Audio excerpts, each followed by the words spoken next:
महाभारत सिर्फ योद्धाओं की वीरता और पराक्रम तक ही सीमित नहीं है।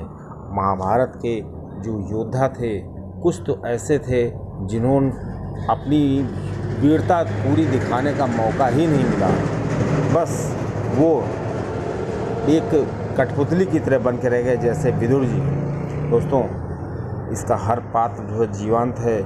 महाभारत की कई घटनाओं का संबंध ज्ञान से है और ज्ञान के रहस्यों से छुपा हुआ है। दोस्तों, महाभारत में जो वचन दिए गए, जो श्राप दिए गए, वो एक रहस्य होने के साथ साथ उनका असर हमको आज भी देखने को मिलता है। दोस्तों, ऐसे ही रहस्यों में से एक रहस्य लेकर के हम आपके पास हाजिर हुए हैं। मेजर टिप्स सिंघम चैनल में आपका स्वागत है। आपको जानकारी अच्छी लगे तो वीडियो को शेयर करिएगा। दोस्तों, महाभारत में एक से एक महावीर थे और ये माना जाता है कि महाभारत में पूरी महाभारत का जो भूत भविष्य वर्तमान देखने की क्षमता एक तो श्री कृष्ण जी में थी और एक सहदेव में थी। अब दोस्तों, आइए जानते हैं सहदेव में ये क्षमता किस तरह से आई। दोस्तों, इस चीज़ को जानने से पहले हमें पांडु के बारे में पता होना चाहिए। राजा जो पांडु थे वो बहुत ही ज़्यादा ज्ञानी थे और इनकी 2 पत्नियां थीं। पहली पत्नी का नाम कुंती था और दूसरी का नाम माद्री था। दोस्तों, किसी ने श्राप दे दिया था इनको कि जब भी राजा पांडु अपनी पत्नियों के पास जाएंगे, कुंती और माद्री के पास, तो तुरंत वो सहवास जैसे ही करने चलेंगे, तुरंत उनकी मृत्यु हो जाएगी। दोस्तों, ये श्राप की वजह से पांडु उनसे दूर रहते थे। अब चूँकि वंश को चलाने के लिए पुत्रों की ज़रूरत थी, चूँकि कुंती जो थी जब अपने मायके में रहती थी तो वहाँ पर इनके यहाँ पे एक बहुत बड़े ऋषि आए थे, दुर्वासा। तो इन्होंने बहुत सेवा की थी। तो कुंती जी को उन्होंने एक ऐसा मंत्र दिया था, कहा था कि तुम जब चाहोगी तो किसी भी देवता का आवाहन करोगी तो देवता प्रकट हो जाएंगे। दोस्तों, कुंती ने यही मंत्र का सहारा लेकर के 3 पुत्रों की प्राप्ति की। उन्होंने क्रमशः जो देवता थे वो सूर्य देव का आवाहन किया, तो ये तो विवाह के पहले ही किया था, जिससे उनको कर्ण की प्राप्ति हुई थी और कर्ण का उन्होंने त्याग कर दिया था। उसके बाद अर्जुन, भीम और युधिष्ठिर जी प्राप्त हुए। दोस्तों, इधर जो माद्री जी थी उनके भी कोई पुत्र नहीं होते, उनको भी मन हो रहा था कि मेरे ही पुत्र हों। तो कुंती जी ने ही उनको मंत्र बताया और कहा कि इस मंत्र का जब आवाहन करोगी तो तुमको पुत्र की प्राप्ति होगी। तो माद्री जी ने श्री जो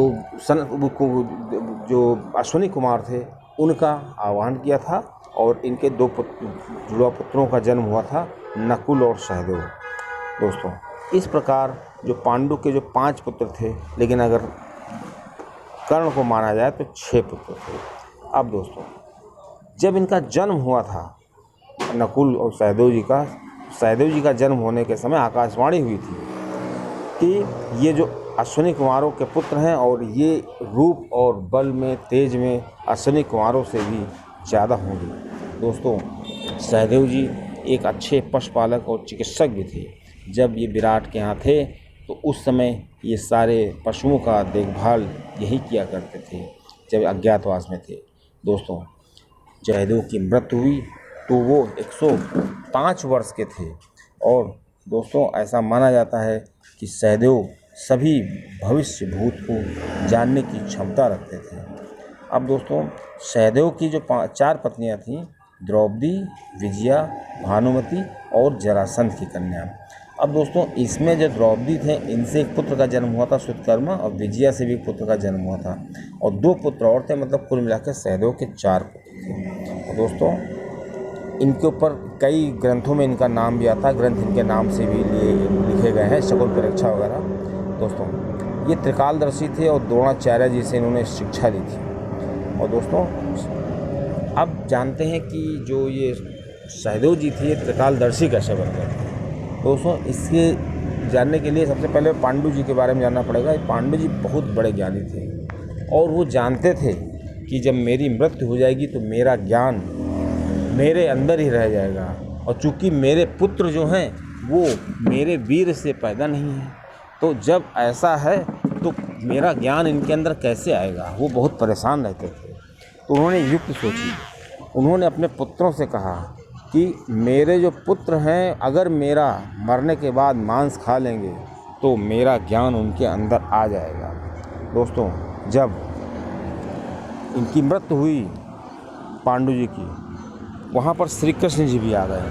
और दोस्तों, ऐसा माना जाता है, लेकिन महाभारत में तो ऐसा नहीं मिलता है कि पांडु के पुत्रों ने इनका मांस खाया था।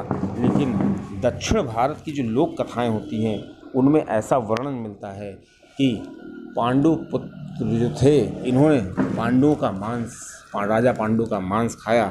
लेकिन जैसे ही पांडु खाने चले थे, श्री कृष्ण जी ने मना कर दिया था और सहदेव जी ने खाया था। और इसी वजह से जब सहदेव जी ने पांडु की खोपड़ी के 3 हिस्से जो थे, उसमें जो पहला हिस्सा खाया था तो उनको भूत का ज्ञान हुआ था। सारे इतिहास को वो जान गए थे महाभारत के। और जब उन्होंने बीच का हिस्सा खाया था तो सारा वर्तमान जान गए थे वो महाभारत का। और जब उन्होंने तीसरा हिस्सा, आखिरी हिस्सा खाया था तो वो पूरे महाभारत का भविष्य जान गए थे कि महाभारत में कब कैसे क्या होने वाला है।